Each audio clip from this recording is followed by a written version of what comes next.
Excusez pour cette cassure-là, le vidéo a arrêté par erreur. Donc, je continue où est-ce qu'on était rendu. Donc, j'ai substitué tous les paramètres qu'on avait trouvés.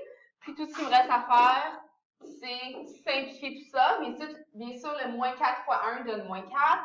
Au dénominateur, je peux développer. Donc, vous allez voir que la plupart des solutions sont données sous cette forme-là développée, où est-ce qu'on a multiplié le c par le x et par le moins h. Et voici, ça serait ça, notre réponse finale de l'équation qui nous est demandée selon les caractéristiques qu'on voit en haut ici. On peut maintenant passer à d'autres exemples graphiques. Donc, on peut nous donner un graphique final. Ici, remarquez qu'on ne nous donne pas c'est lequel des graphiques avec lesquels on a commencé. C'est une information qu'il va falloir déduire par l'allure générale de notre graphique. Donc ici, si on regarde, si on passe à travers nos fonctions qu'on connaît, bien, on voit que ce n'est pas une droite, on voit que ce n'est pas une parabole, on voit que ce n'est pas une hyperbole, on voit que ça a plutôt la forme d'une réciproque de branche de parabole. Okay? Donc, il va falloir pouvoir reconnaître à cette allure-là, premièrement, chacune de nos fonctions de base.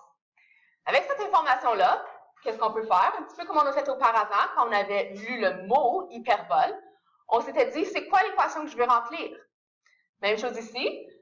Si j'ai une réciproque de branche de parabole, on sait que son équation de base, c'est la racine carrée de x. Qu'est-ce qu'on va faire? On va ajouter à ça, encore une fois, chacun de nos paramètres de transformation. Multiplier par c, de façon factorisée, mon moins h. En multiplication devant tout ce qui était ma fonction, j'ai un fois a, puis au bout, j'ai mon plus k. Donc, je sais que c'est ça que je veux remplir comme équation.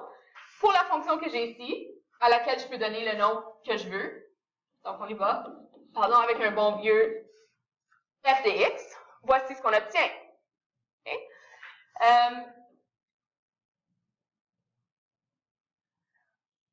On va donc aller voir chacune des transformations en faisant attention à ce qu'on voit ici. Encore une fois, comme j'ai mentionné plus tôt, il faut qu'on pense un petit peu à l'envers parce qu'on est en train, dans le fond, d'utiliser la stratégie d'enlever des transformations. OK? Pour arriver à ce qu'on aurait eu originalement. Donc, les dernières transformations qui existent, c'est nos transformations additives de nos translations. Donc, pensons à quel point on pourrait se fier pour trouver quelque chose qui aurait seulement été affecté par nos translations horizontales et verticales. Donc, pour ça, ici, il faut connaître nos points ou nos positions invariantes de chacune de nos fonctions de base. Donc, si on prend justement une réciproque de branche de parabole, bien, je sais que le genre de début d'une réciproque de branche de parabole de base, ça a cette allure ici. Okay? Donc, gardons ça en tête. Puis, on sait que si je faisais une réflexion, que ce soit horizontale, verticale, une homothétie verticale ou horizontale, le point qui est invariant pour toutes les transformations multiplicatives, ça se trouve à être ce point ici qui est à l'origine. Pourquoi? Parce que le x vaut 0 et le y vaut 0. Donc, peu importe ce que je multiplie à ces coordonnées-là, ça ne change rien. Ça veut dire que ce point-là, qui est le point de départ de notre réciproque de branche de parabole, peut nous donner directement la translation horizontale et verticale. Je sais que mon point en bleu, c'est l'endroit où est-ce qu'il était auparavant, puis il est rendu ici. Ça serait le point correspondant. Donc, on voit, c'est important de regarder c'est quoi qui était avant, c'est quoi qui est après. Donc, le rouge, c'est avant, le noir, c'est après.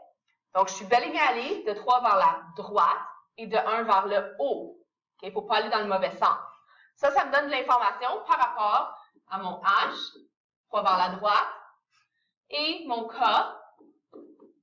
1 vers le haut. Cet élément critique-là qui nous aide à trouver nos translations, on l'a vu, c'est quoi ici pour ce type de fonction-là. Pour les autres types de fonctions qu'on utilise beaucoup, pour la parabole, Mais ça serait quoi, ce point-là qui existe dans ma fonction de base? C'est le sommet. On sait que le sommet de juste x exposant 2 sans transformation a une valeur de 0, 0. Même chose même idée pour notre hyperbole. Mais notre hyperbole, il n'y a pas de point à 0, 0. Pourquoi? Parce qu'il y a des asymptotes à ces valeurs-là. Donc, comme on l'a vu dans notre exemple de mots, ça serait la position de nos asymptotes qui nous aiderait directement avec la recherche de notre translation horizontale et verticale. Donc, des choses à garder en tête. Maintenant, la prochaine chose qui est quand même relativement facile à voir, c'est le signe de notre A et de notre C, en lien avec nos réflexions. Parce que c'est facile de voir, est-ce que l'orientation gauche-droite a changé? Est-ce que l'orientation au bas a changé? Donc, allons voir ces signes-là. Si je regarde de gauche à droite, bien, au début, je pointais vers la droite, puis à la fin, je pointe vers la gauche. Ça veut dire que oui, il y a eu une réflexion horizontale qui s'est produite. Donc, je peux dire que mon C a une valeur négative. Pour ce qui est de mon A, voir s'il y a une réflexion verticale ou pas, bien à ce moment-là, je regarde, je pointais vers le haut pour commencer en rouge, et je pointe encore vers le haut dans mon graphique en noir. Ça veut dire qu'il n'y a pas eu de réflexion verticale, donc mon A devrait être positif. Donc, on est quand même bien parti. L'élément qui est le plus difficile à trouver, c'est notre facteur d'homothétie. OK?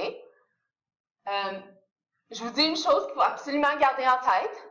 On ne vous donnera jamais un graphique à partir duquel vous devez trouver l'équation où est-ce qu'il y aurait plus qu'un type d'homothétie. La raison pour ça, c'est parce que si on ne sait pas quel point vient de quel point original, s'il n'y a pas ça décrit en quelque part, on ne peut pas savoir si la transformation a été faite sur les x ou sur les y. Toutefois, vous ne pouvez pas mettre les deux homothéties possibles en même temps. Choisissez-en une. On va voir que, dépendant des points qu'on a, on va choisir celui qui nous donne le meilleur niveau de précision. Puis c'est selon ça qu'on va choisir une des deux homothéties, puis qu'on va donner le facteur correspondant dans notre équation. Donc, parenthèse très importante à garder en tête. Maintenant, si j'essaie de voir cette multiplication-là, c'est quoi son nombre, puis j'essaie de comparer mon graphique que j'ai en rouge ici, puis mon graphique que j'ai en noir, bien, c'est malheureusement pas très efficace. Parce que je ne peux pas comparer les coordonnées qui ont eu lieu. Donc, la dernière partie de notre méthode, qui est écrite ici, c'est ça qui est important à garder en tête. Dans le fond, il faut s'imaginer que si j'avais enlevé les translations que j'ai déjà trouvées, donc ma translation de 3 unités vers la droite et de 1 unité vers le haut, s'il n'y avait pas eu lieu, bien à ce moment-là, il faut que je garde en tête mon graphique. Et si je lui enlève ça ici, mon graphique en noir serait vraiment retourné justement à son origine. Donc, pensez-y. En théorie, j'aurais pu juste retracer toute la courbe à la position de l'origine. Donc, j'aurais pu changer ce point-là, le ramener ici, ce point-là, le ramener là, le prochain point, le ramener à sa prochaine position, ainsi de suite. Mais ça nous fait beaucoup de points à déplacer. Donc, souvent, c'est mieux de s'imaginer de nouvelles axes de façon à ce qu'il n'y aurait pas eu de translation. Okay? Donc, c'est ça l'idée d'aller à l'envers. On arrive ici, puis on veut quand même comparer à ce qu'il y aurait eu s'il y avait eu toutes les autres transformations, mais aucune homothétie. Donc, s'il y avait eu la réflexion, là, on a déjà enlevé les translations, il faut penser à ce qu'aurait eu l'air ce graphique de base-là à ce moment-là. Okay? Donc, je vais le tracer. Donc, si j'ai une réciproque de branche de parabole qui part d'ici, qui a subi une réflexion horizontale, comme on avait déjà figuré,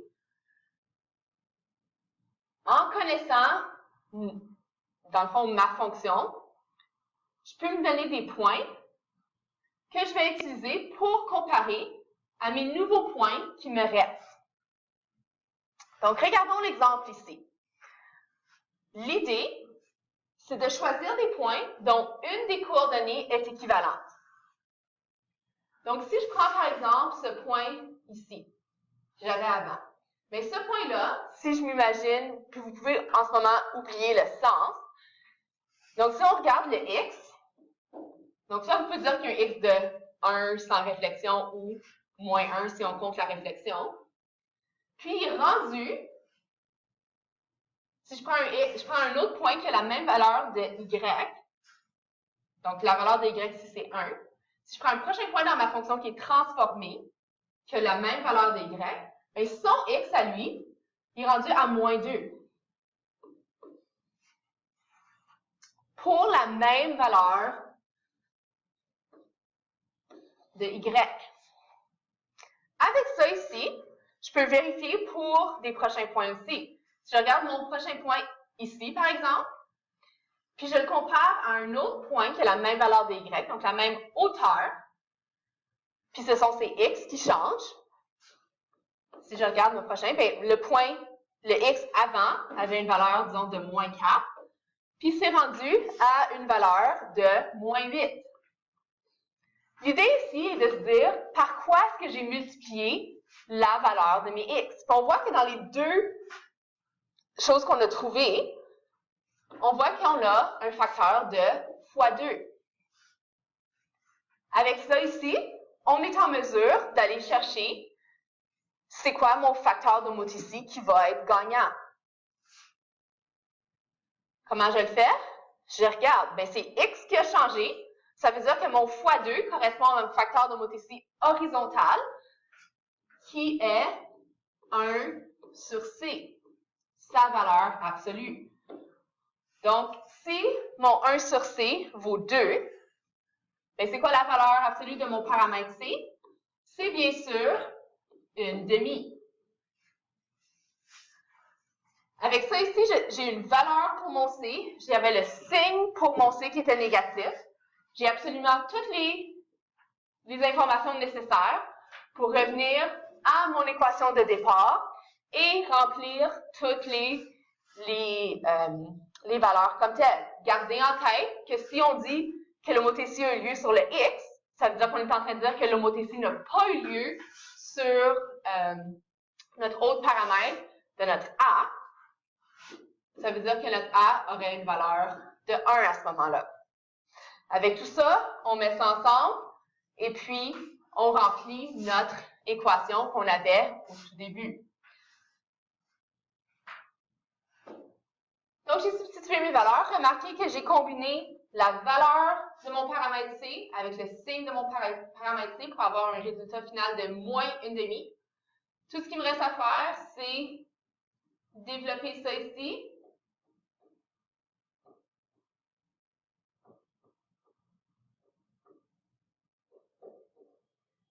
Et puis, j'ai mon équation finale dans la forme voulue. Un tout dernier exemple où est-ce qu'on va mettre en application les mêmes raisonnements. Okay? Donc ici, première chose, on voit qu'on a une parabole. Donc on sait que l'équation qu'on va vouloir bâtir est bâtie à partir de, c'est quoi une parabole, son équation de base. On sait que c'est des x au carré. On ajoute à ça tous nos paramètres de transformation. Donc, on sait qu'on a notre c en multiplication avec notre x, notre h, notre moins h en soustraction. Devant tout ça, on aurait notre fois a, puis à la fin, on aurait notre plus k. Donc, ça, c'est l'équation qu'on va vouloir remplir pour avoir l'équation de la parabole qu'on voit à gauche ici. Je l'ai appelée g de x, j'aurais pu lui donner un différent nom. Okay? Donc, c'est vraiment le x au carré qui fait le lien avec le fait que c'est une parabole. Je ne peux pas rien mettre autour de ça, ça ne fonctionnerait pas. Maintenant, pour chacun des paramètres, comme on a vu, c'est en lien avec certaines transformations. On veut trouver en premier, on va aller à l'envers. On veut trouver c'est quoi la dernière transformation qu'on aurait faite, nos translations. On veut comparer avec notre point critique qui va être invariant pour n'importe quoi sauf les translations.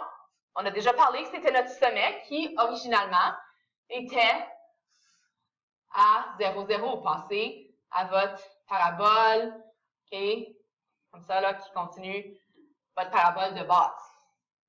Donc, c'est le point 0, 0 qu'on va comparer, qui se trouve à être notre sommet.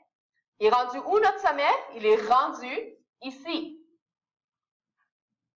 Donc, c'est ce que je vais comparer. Je vois que par rapport à avant versus après, avant c'est en bleu, après c'est en noir, je me suis déplacée de 2 unités vers la droite, ce qui me donne un H d'une valeur de 2, et de 4 unités vers le haut, ce qui me donne un K d'une valeur de 4.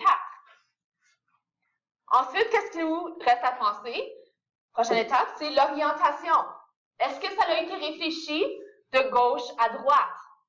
Bien, le fait intéressant avec une parabole, c'est qu'on ne saura pas si elle aurait été réfléchie de gauche à droite parce que regardez votre parabole de base. Elle est symétrique horizontalement. Ça veut dire que dès que vous avez un graphique de parabole, c'est tout à fait votre choix si vous me dites que votre C pourrait être positif, sans réflexion, tout comme il pourrait être négatif, qu'il y aurait une réflexion horizontale, parce que ça aurait le même résultat. Donc ça, c'est tout à fait votre choix pour ce qui est d'horizontal. Toutefois, verticalement, on voit qu'on n'a pas la même symétrie. S'il y avait eu une réflexion verticale, comme on peut voir qu'il y a eu lieu ici, l'orientation change d'être vers le haut, avant, à vers le bas, après. Donc, comme on a vu auparavant, on sait que si mon ouverture est vers le bas, mon A va être négatif. Okay.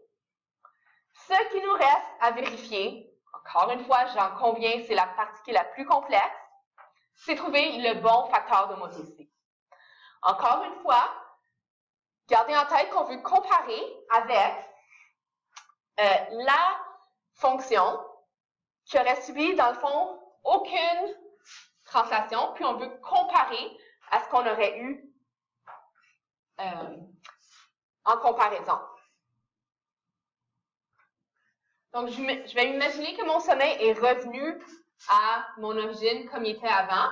Donc, s'il était à mon origine, ça veut dire que mes axes, donc pour l'instant, je vais oublier les axes de mon plan cartésien qui est déjà tracé, parce que sinon, il faudrait que je déplace tous mes points avec la même forme de ça pour le ramener à mon origine. Ça prendrait plus de temps. Donc, on essaie juste d'être efficace ici. Okay? Vous n'êtes même pas obligé, il n'y aura pas de point accordé à voir ça. Je vais juste vous montrer comment on peut trouver la réponse. Okay? Donc, je m'imagine que c'est ça. Je m'imagine que ça, c'est mon origine 0, 0 de mon nouveau plan cartésien. Puis, je m'imagine que je tracerais ma parabole de base dans la bonne orientation qu'on a ici, pour qu'on puisse facilement comparer des points. Donc, disons qu'il était quand même ouvert vers le bas, mais que ça, c'était mon origine. À ce moment-là, ça serait mon 0, 0. Vous pouvez littéralement tourner votre page si c'est possible, ou tourner votre tête en lien avec ça.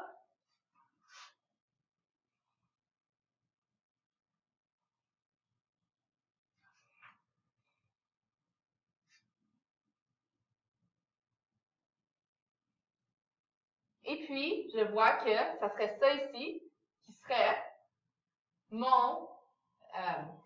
ma parabole que j'aurais eu au début. Okay? S'il y avait eu toutes les autres transformations, sauf le mot ici, qu'on est à la recherche de trouver. Donc, avant, ça aurait été ce que je trace ici en mots.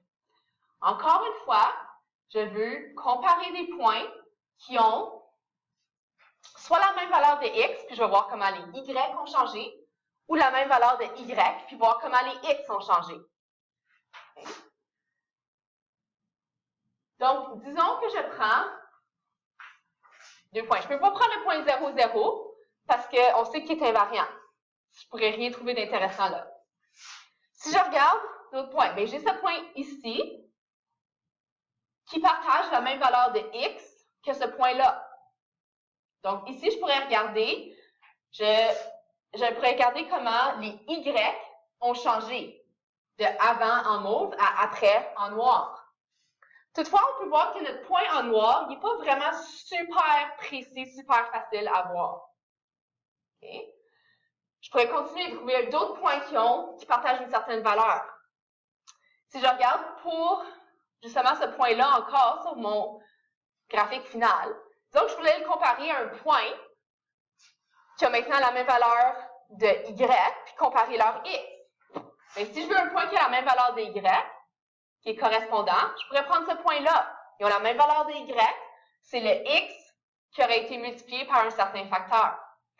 Mais là, le problème pour celui-là, c'est que le point dans ma courbe, ni en noir, ni en mauve, est très précis. Donc, ce n'est pas des points vraiment intéressants à choisir. On continue notre cheminement comme ça jusqu'à temps qu'on trouve des points qui fonctionnent bien. Je vous donne un exemple de point qui fonctionne bien. Si je compare, par exemple, ce point-là, qui vient de ce deuxième point-là sur ma courbe en mauve, bien, ces deux points-là partagent la même valeur de x. Et on peut donc voir qu'on pourrait rechercher une certaine homothétie pour y, une homothétie verticale. Et puis, chacun de ces points-là sont précis. Donc, c'est un petit peu comme ça qu'on fait notre décision vers quoi on va se lancer. Donc, ici, j'ai des x qui sont les mêmes. Je vais donc regarder comment les y changent. Encore une fois, c'est important de considérer c'est quoi le sens de la réflexion, pas la réflexion, mais de l'homothétie. Qu'est-ce que j'avais avant versus le graphique final. Donc, c'est vraiment important de voir qu'on commence avec la valeur en mauve. Et cette valeur-là en mauve, il faut aller la chercher selon notre genre de nouveau plan cartésien, où est-ce qu'on n'aurait pas eu de translation. Donc, si je regarde ici, pour le point qui m'intéresse dans ma courbe en mauve ici, je ne vais pas aller regarder dans mon ancien plan cartésien qui aurait une valeur de y de moins 5. Je vais plutôt regarder avec mon plan cartésien en mauve, puis je verrai à ce moment-là que ça a une valeur de moins 9. Donc, je sais que ce y-là avait commencé à une valeur de moins 9 et suite à une transformation, avait terminé à une valeur de moins 6 dans mon graphique final.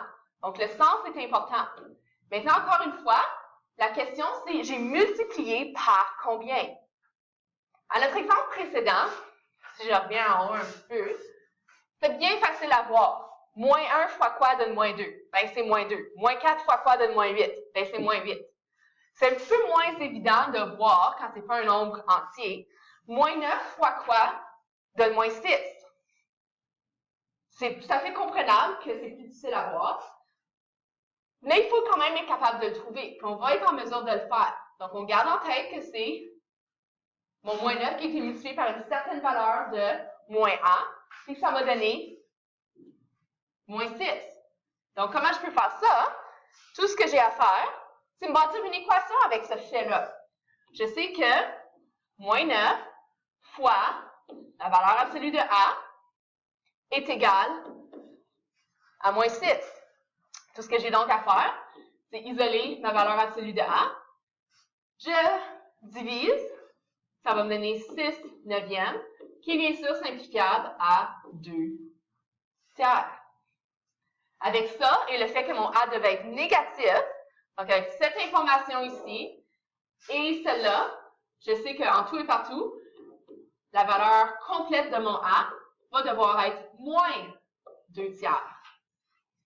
Remarquez ici aussi, pourquoi est-ce que je n'ai pas parlé de mon facteur de 1 sur C ici? C'est parce que la transformation se faisait sur les Y. Donc, c'est vertical. Il faut choisir le bon paramètre de transformation. Maintenant qu'on a tout ça, tout ce qu'il nous reste à faire, c'est encore une fois revenir à notre planification initiale, puis entrer les valeurs de chacun de ça. Si je dis qu'il y a une homothétie verticale, rappelez-vous qu'on dit qu'il n'y a pas d'homothétie horizontale. Donc, on va mettre une valeur neutre de 1 à notre C. Ou ici, on aura également l'option, à cause de cette particularité ici, de mettre un C négatif, donc de moins 1. Et voilà, on aurait notre réponse finale. Remarquez qu'est-ce qu'on voit en bleu pâle, là, ou en gris, c'est pas nécessaire, ça représente le plus et le moins. des signes possibles pour le C. Bien sûr, vous pourriez choisir l'un ou l'autre dans votre réponse finale. Donc, cette partie-ci, c'est beaucoup de pratique. Révisionnez le vidéo au besoin. Puis le facteur de moticité, vous allez réaliser que c'est lui qui est le plus particulier à aller chercher.